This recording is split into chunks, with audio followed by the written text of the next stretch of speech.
Bonjour, voici la suite de l'installation des conduits d'aspiration. Je mets l'aspirateur en place et j'en profite pour le raccorder. Parfois, certaines choses prennent 10 fois plus de temps que prévu. J'ai besoin de le surélever un peu. Allez! Un peu d'huile? Enfin!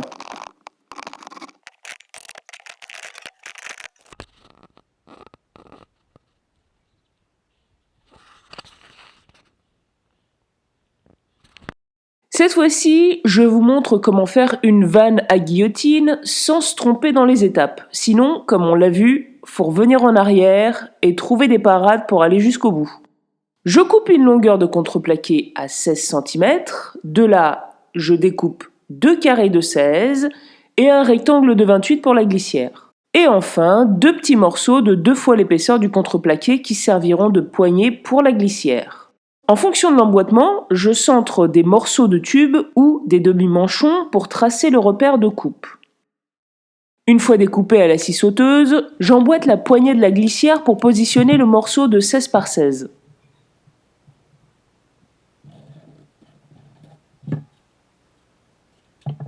Un trou pour passer la lame de la scie sauteuse.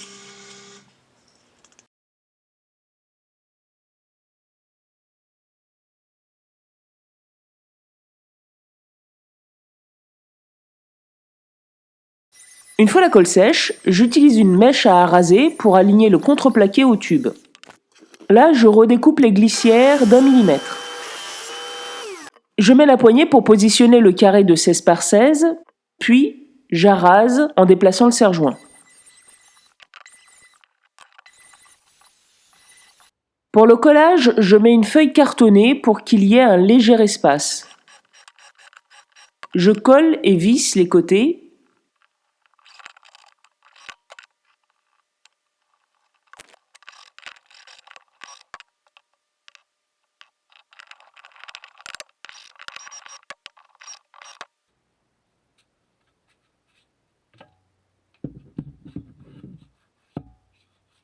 Et enfin, les poignées.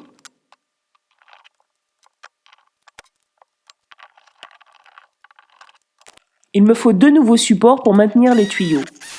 Ceux-là, pas besoin de les peindre, le bois est traité anti-clave.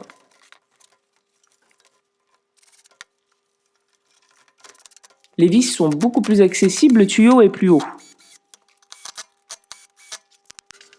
Là, il faut que j'incline le coude pour qu'il arrive à la hauteur du trou de la machine.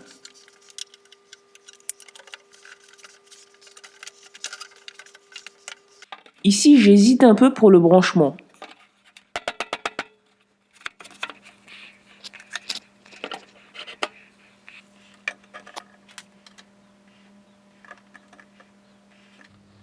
Finalement, je colle le coude directement sur la vanne.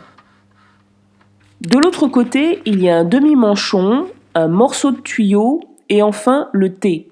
Ce petit montage va me permettre d'ajuster la position pour que ce soit dans la continuité du T précédent. Alors, j'ai pas filmé parce que c'est un petit peu exigu, mais voici le résultat. Je termine tout ça avec une aspiration au sol. Il me faut un coude, une vanne, et je vais déformer le tuyau en le chauffant pour qu'il adhère bien au sol. Je ne sais pas bien comment m'y prendre.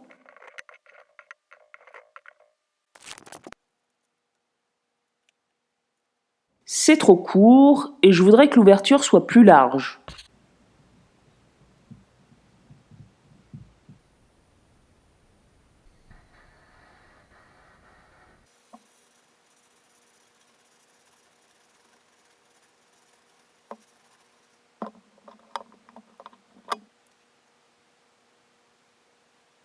C'est pas mal là. Un repère pour la coupe. Certains morceaux ont du mal à s'emboîter. Ça passe mieux avec de l'huile.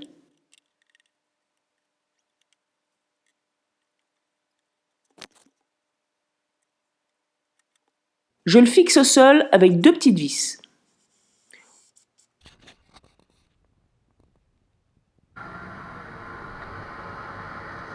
Waouh, ça aspire super bien! Voyons ce que ça donne avec les machines. Parfait en position raboteuse. Pareil dans la position dégauchisseuse. Et la ponceuse? Super! Le tuyau ne gêne la pièce à aucun moment. Quelques jours plus tard, un copain me parle d'un bras articulé pour l'aspiration dont il ne se sert pas. Ça tombe bien, il me permettra de déplacer la scie à ruban en fonction de la longueur de la planche. Je le mets en position pour voir comment l'adapter.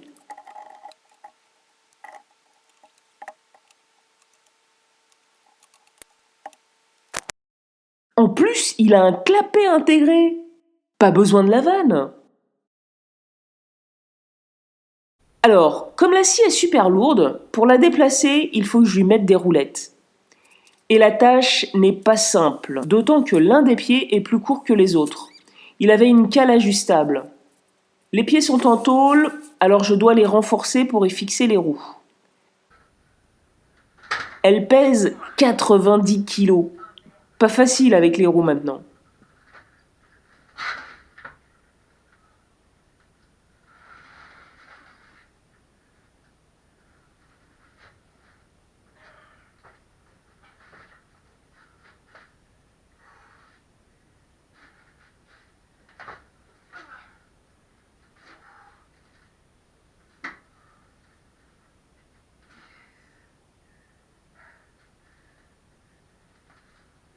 Je mets le bras en position pour découper la bonne mesure.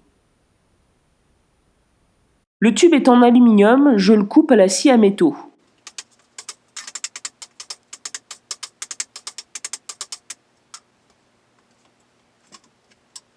Une petite vis me permet de fixer le bras à la machine. Ok, faudra l'aider un peu à remonter.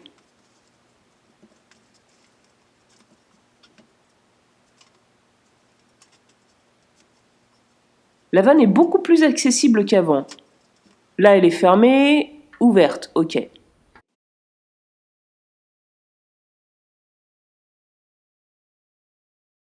Et je peux vraiment bien la rapprocher du mur. Merci Bernard, c'est parfait. À bientôt.